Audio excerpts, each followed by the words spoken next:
আরিয়ান তুমি কি খাচ্ছ বলো কি খাচ্ছ আঙ্গুর আর কি ডালিম বলতে পারো না আর কদিন পরে সব বলবে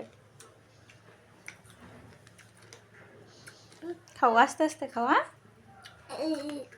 আঙ্গুর খাবে ঠিক আছে খাচ্ছ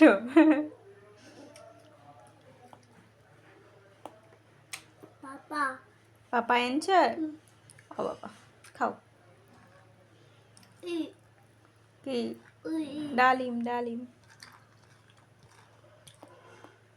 সব খেয়ে নাও আমি যাই আমি রান্নাঘরে তুমি আঙ্গুর কোটা খেয়ে নাও আমার সামনে কি